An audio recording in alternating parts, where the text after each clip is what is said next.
आज हम doctor APJ Abdul Kalam की जो कोटेशंस है उसके थ्रू उनके थॉट प्रोसेस को समझने की कोशिश करेंगे।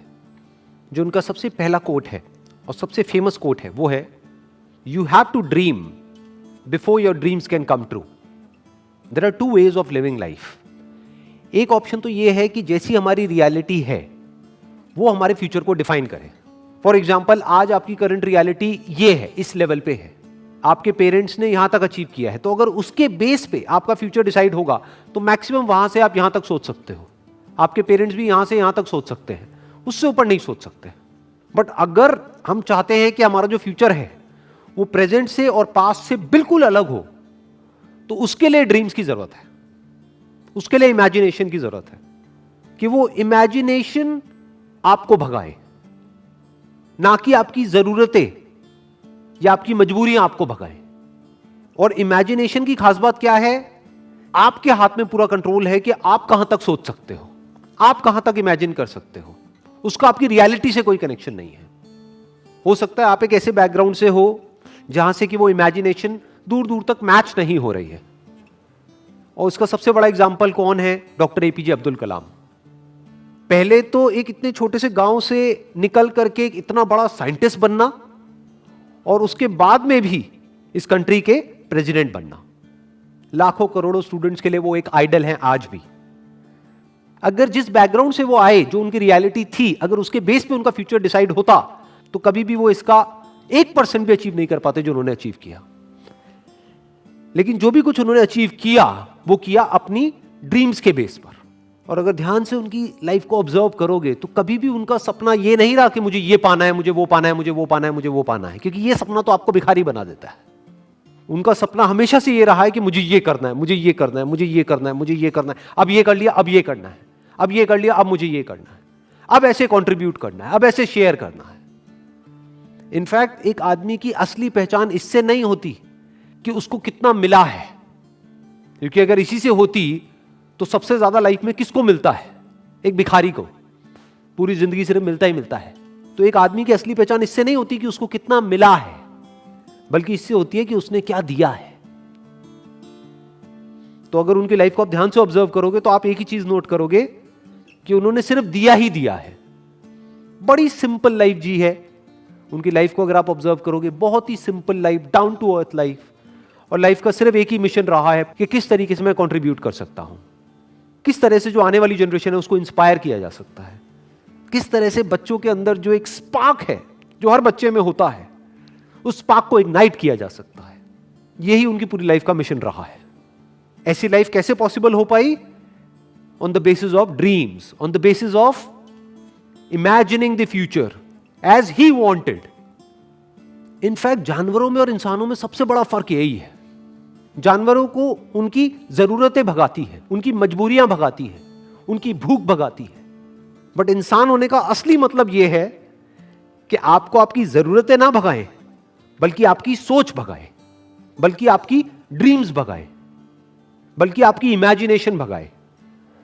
आप फ्यूचर को खुद इमेजिन करो, जैसा फ्यूचर आप चाहते हो अपने लिए, और फिर उस फ्यूचर को क्रिएट करो। That is the power of being human. इसीलिए कहा जा रहा है you have to dream before your dreams can come true. तो मैंने अपने अलग अलग सेशंस में कई बार ये बात बोली है, लेकिन ये बात इतनी इंपॉर्टेंट है कि एक बार और बोलनी बनती है यहां पर।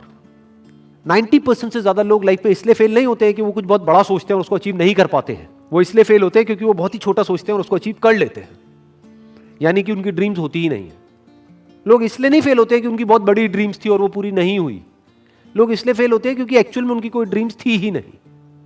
Next quote is, man needs his difficulties because they are necessary to enjoy success. इस कोटेशन की जो डेप्थ है वो वही समझ सकता है जिसने एक्चुअल में बहुत बड़ी सक्सेस लाइफ में अचीव करी हो और जिसने बहुत बड़े बड़े फेलियर्स भी देखे हो। बिल्कुल इसी तरीके से यहां पर क्या कहा जा रहा है कि पानी की इंपॉर्टेंस सिर्फ वो आदमी समझ सकता है जो कभी प्यास से तड़पा हो।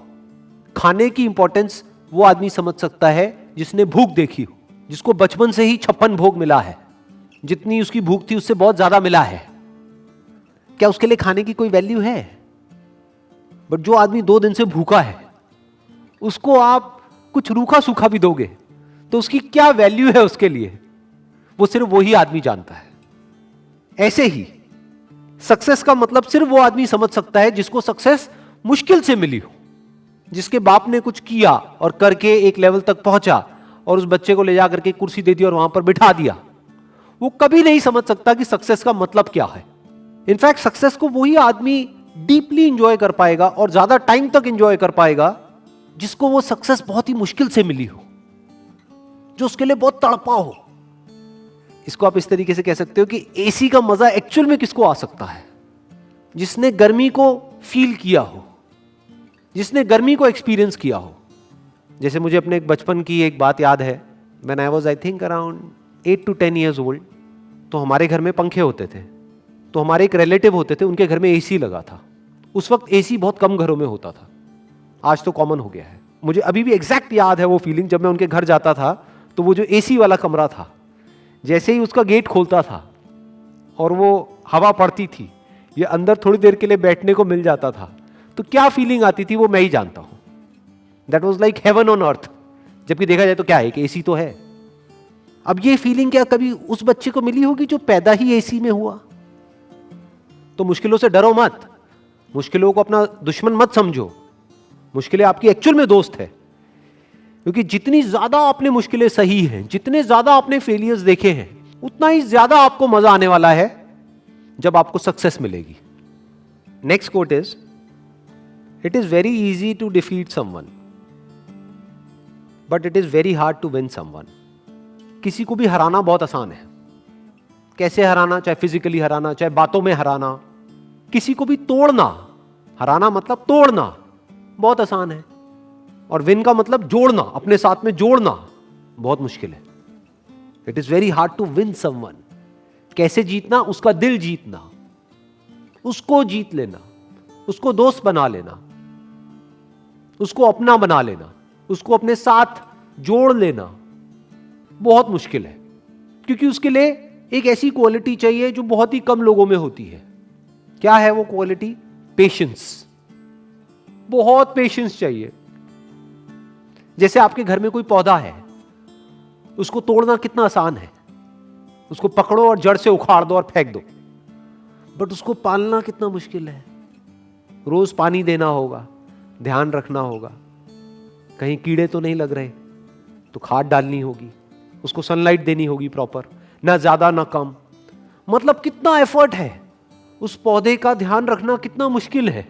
बिल्कुल इसी तरह से जैसे एक पौधे को मेंटेन करना होता है, ऐसे ही रिलेशंस को मेंटेन करना होता है। किसी भी रिलेशन को खत्म करना बहुत आसान है, बट उसको समझना, उसके पॉइंट ऑफ व्यू को समझना बहुत मुश्किल है।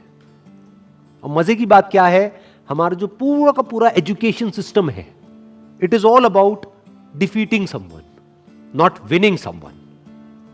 उसकी तो कोई बात ही नहीं होती। जब भी कोई बोलता है कि मैंने टॉप किया है, इसका मतलब क्या? कि बाकी सबको मैंने पीछे छोड़ दिया है। देखो मेरे को ये मेडल मिला है, गोल्ड मेडल मिला है। क्यों? क्योंकि मैं रेस में फर्स्ट आया हूं। मतलब क्या? मैंने बाकी सबको हरा दिया है। I have defeated everyone else. तो हमारी जो ट्रेनिंग हो रही है बचपन से ही, कंडीशनिंग हो रही है, जिस तरह का एटमोस्फेयर है चारों तरफ, जिस तरह का हमारा एजुकेशन सिस्टम है, जिस तरह की घर पे बातें होती हैं, जिस तरह के कंपैरिजंस होते हैं, यहां तक कि भाई बहन को भी नहीं बख्शा जाता है, आपस में लड़वा देते हैं कि देख तेरी बहन कितनी अच्छी है पढ़ाई में, तू कितना गया गुजरा है, तू कितना निकम्मा है। तो ये क्या किया जा रहा है? कंपटीशन करवाया जा रहा है और एक दूसरे को पीछे छोड़ने की कोशिश करी जा रही है। चारों तरफ किसी दूसरे को हराने के बारे में सोचा जा रहा होता है। तो ये तो हमारी रग रग में दौड़ रहा है। किसी को तोड़ने के लिए जो चाहिए वो तो हमारी रग रग में दौड़ रहा है। तो सवाल ये उठता है कि किसी को जोड़ने के लिए, किसी से जुड़ने के लिए और किसी को अपने साथ जोड़ने के लिए, किसी को अपना बनाने के लिए क्या क्वालिटीज हमारे अंदर होनी चाहिए, वो समझना पड़ेगा और वो अपने अंदर डेवलप करना पड़ेगा। उसके अंदर सबसे बड़ी क्वालिटी होनी चाहिए पेशेंस। दूसरी होनी चाहिए केयरिंग एटीट्यूड, कि ये नहीं कि आप पूरी तरह से सेल्फिश हो जाओ, अपने बारे में सोच रहे हो। सामने वाले की केयर करनी होगी, सामने वाले की जो फीलिंग्स है उसकी केयर करनी होगी।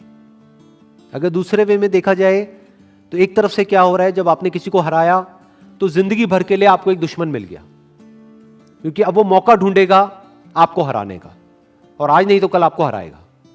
वो किसी भी तरीके से आपको हराएगा। तो आपको क्या मिला? किसी को हरा करके एक जीत मिली छोटी सी, लेकिन जिंदगी भर के लिए एक दुश्मन मिल गया। दूसरी तरफ से अगर किसी को हमने अपना बना लिया, तो अगर हम किसी वजह से हार भी गए on a temporary basis because of some reason, तो वो हार बहुत छोटी है उसके आगे जो एक्चुअल में हमको मिला है। क्या मिला है? जिंदगी भर के लिए एक दोस्त मिल गया है। और दोस्त अगर एक्चुअल में दोस्त हो, वो नहीं जो सिर्फ मतलब के लिए होते हैं, दोस्ती अगर असली दोस्ती हो तो उसकी वैल्यू पैसे में आंकी नहीं जा सकती है, या ये कह लो उसकी कोई वैल्यू ही नहीं है। That is priceless. देखो ध्यान से समझो क्या हुआ कि जब भी आप किसी को हराते हो तो याद रखना, आपको लग रहा है कि आपने उस एक को हराया है तो मेरा एक ही दुश्मन बना। अरे आपका एक दुश्मन नहीं बना है, उसके सारे दोस्त भी तो आपके दुश्मन बन गए। तो अब आपका एक दुश्मन नहीं है। अगर इस आदमी के 1000 दोस्त हैं तो अब आपके 1001 दुश्मन है। दूसरी तरफ से अगर आपने किसी को अपना बना लिया है या एक दोस्त बनाया है, तो यह मत समझो आपने एक दोस्त बनाया है। अगर इस आदमी के 1000 दोस्त हैं तो अब आपका एक दोस्त नहीं है, अब आपके 1001 दोस्त हैं। इसको दूसरे वे में भी बोला जा सकता है कि जिसकी आदत बन जाती है दूसरों को जीतने की, तो पूरी दुनिया उसकी दोस्त बन जाती है। और दूसरी तरफ से जिसकी आदत है सिर्फ दूसरों को नीचे गिरा करके खुद ऊपर उठने की, या दूसरों को हरा करके खुद जीतने की, उसकी पूरी की पूरी दुनिया ही दुश्मन है। आज नहीं तो कल उसको ये समझ आ जाएगा, पूरी दुनिया उसके अगेंस्ट हो जाएगी। और इस तरफ से अगर किसी के अंदर ये क्वालिटी है तो पूरी दुनिया उसके साथ में आकर के खड़ी हो जाएगी। और इसमें सबसे बड़ा एग्जाम्पल है वो जहां से कि ये कोटेशन आ रही है, यानी कि डॉक्टर एपीजे अब्दुल कलाम। चाहे कोई भी आदमी हो, किसी भी रिलीजन का हो, किसी भी कंट्री का हो, सब उनकी रिस्पेक्ट करते हैं। ऐसा कैसे हो पा रहा है? इसका मतलब यह है कि उन्होंने सबका दिल जीत लिया है, सबको अपना बना लिया है। अभी आप लोग जो मुझे वीडियो में देख रहे हैं, मैं आपको स्ट्रांगली रिकमेंड करूंगा कि डॉक्टर एपीजे अब्दुल कलाम की एक बायोग्राफी है जो कि गुलजार साहब ने लिखी है। वैसे मैंने अपने पहले भी एक वीडियो में रिकमेंड करी थी, लेकिन अभी तक आपने अगर नहीं सुनी है तो I strongly recommend you all कि एक बार जाकर के आप उसको सुनो, तो उससे आप और अच्छे से समझ पाओगे डॉक्टर कलाम को और उनकी विजन को और उनके मिशन को। Wish you all the very best. Thank you so much.